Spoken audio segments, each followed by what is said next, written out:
বৈদ্যবাটি পৌরসভার হুগলি জেলার বৈদ্যবাটি পৌরসভা যে গোটা পশ্চিম বাংলা 1 নম্বর ক্লিন সিটি পেয়েছে, আর নির্লজ্জ এরা টাকা খাওয়ার, এই যে লাঠি খাওয়ার, চটি খাওয়ার এই কাজ করছে এই দল নেতারা।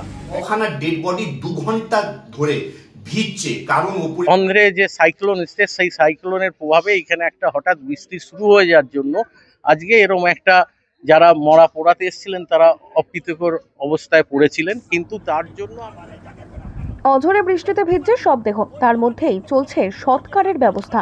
ছাতা দিয়ে কোনোভাবে বৃষ্টি আটকানোর ব্যর্থ চেষ্টা। বৈদ্যবাটি পুরসভার হাতিশালা ঘাটের এমনই ছবি ভাইরাল।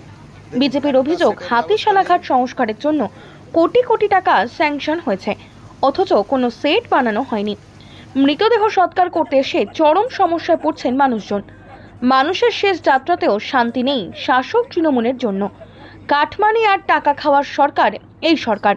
অভিযোগ বিজেপি সাধারণ সম্পাদক হরি মিশ্রের।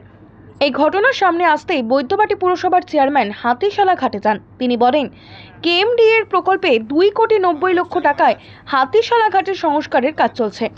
শবদেহ রাখার জন্য একটি ছোট জায়গায় রয়েছে, মাঠে দাহ করার জন্য কিছু কাঠ এক জায়গায় জড়ো করা রয়েছে, সেটা সরাতে বলা হয়েছে। হঠাৎ করে বৃষ্টি এসে যাওয়ায় এরকম বিপত্তি দেখা দিয়েছে। আপাতত 2টি ঘর ব্যবস্থা করা হয়েছে দেহ রাখার জন্য। বিজেপির সবকিছুতেই রাজনীতি করার স্বভাব, তাই তারা ছবি তুলে এগুলো ছড়াচ্ছে। হাতিশালা ঘাটে 40-50 কিলোমিটার দূর থেকে লোক ডেড বডি পোড়াতে আসে। আরামবাগ, তারকেশ্বর পর্যন্ত লোক এসে এখানে ডেড বডি পোড়ায়। কিন্তু আজকে এমন ঘটনা ঘটলো যে যদি আপনি মানুষ হন আপনারা কেঁপে যাবেন। আজকে আমি দেখলাম ওখানে 5 থেকে 6 খানা ডেড বডি 2 ঘন্টা ধরে ভিজছে, কারণ ওপরে কোনো শেড নেই। আর হাতিশালার ঘাটের নাম করে কোটি কোটি টাকা স্যাংশন হয়েছে, আমরা জানি এটা।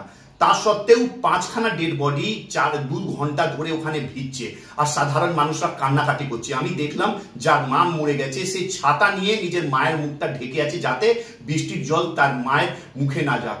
আবার পাশে ডেড বডির সেম কন্ডিশন, লাস্টে একটা বড় ত্রিপল নিয়ে 2 খানা ডেড বডিকে ঢাকা হয়েছে। এই পশ্চিম বাংলা তৃণমূল কংগ্রেস সনাতনী হিন্দু বিরোধী সরকার যখন লোক মরে যায়, এটা তো শেষ যাত্রা। এরপরে তো কোনো মানুষ নিজের মা বাবা বা নিজের আত্মীয় স্বজনকে তো দেখতে পারবে না। আর এখানে শেষ যাত্রাকেও এরা এমন পর্যায়ে নিয়ে চলে গেছে যে আমরা পশ্চিম বাংলার সনাতনী হিন্দু নিজেকে ভেবে ঘেন্না ফিল করছি। ফেসবুক লাইভের নেতা, মানুষের নেতা না, উনি হচ্ছেন ফেসবুক মানুষের নেতা। উনি এই কারণে ফেসবুকটা করেছিলেন, উনি জানতেন বিধায়ক এবং আমি উদ্যোগ নিয়ে আরেকটি ইলেকট্রিক চুল্লি কেএমডিএ দিয়ে স্যাংশন করিয়ে ফেলেছি, সেই কাজ খুব শিগগিরই শুরু হবে।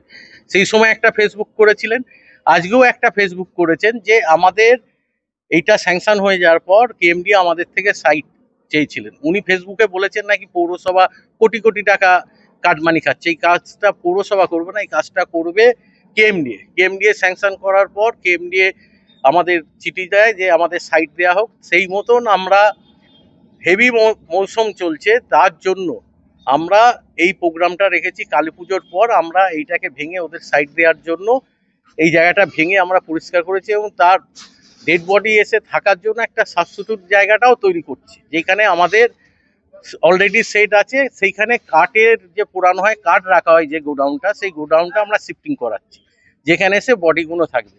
একটা আজকে হঠাৎ করে একটা অন্ধ্রে যে সাইক্লোন এসছে সেই সাইক্লোনের প্রভাবে এখানে একটা হঠাৎ বৃষ্টি শুরু হয়ে যাওয়ার জন্য আজকে এরকম একটা যারা মরা পোড়াতে এসেছিলেন তারা অপ্রীতিকর অবস্থায় পড়েছিলেন, কিন্তু তার জন্য আমরা যে বডি এসে থাকবে কোথায় সেইগুলো সমস্ত রকম ব্যবস্থা আমরা করে দিয়েছি, যাতে বডির কোনো না ভেজে না রোদে থাকে। এইগুলো আমরা ব্যবস্থা, একটা জিনিস তৈরি করতে গেলে, নতুন জিনিস তৈরি করতে গেলে আর পুরাতন জিনিসটাকে সেটআপে আনতে গেলে 2-1 দিন টাইম লাগে।